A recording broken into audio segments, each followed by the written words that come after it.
Switching between apps on phones can sometimes feel confusing, especially when using both Apple iPhones and Android devices.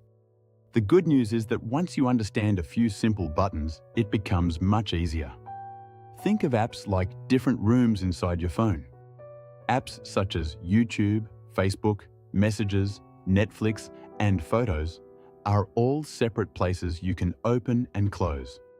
On an iPhone, you can return to the main screen by swiping upward from the bottom of the screen or pressing the home button if your phone has one. On Android phones, you can usually return home by pressing the circle button or swiping upward depending on the phone model. The home screen is where all your apps live. To switch between apps, slowly swipe upward and pause in the middle of the screen.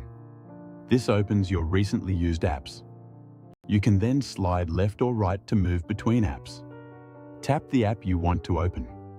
If too many apps are open, your phone may feel slow or confusing. You can close apps by swiping them upward off the screen. Remember, the home screen helps you start over when things feel confusing. You are not breaking the phone by switching between apps. Many people accidentally open multiple apps and become overwhelmed, so you are definitely not alone. With a little practice, switching between apps becomes simple and comfortable. If this video helped you, subscribe for more simple technology help for seniors and families.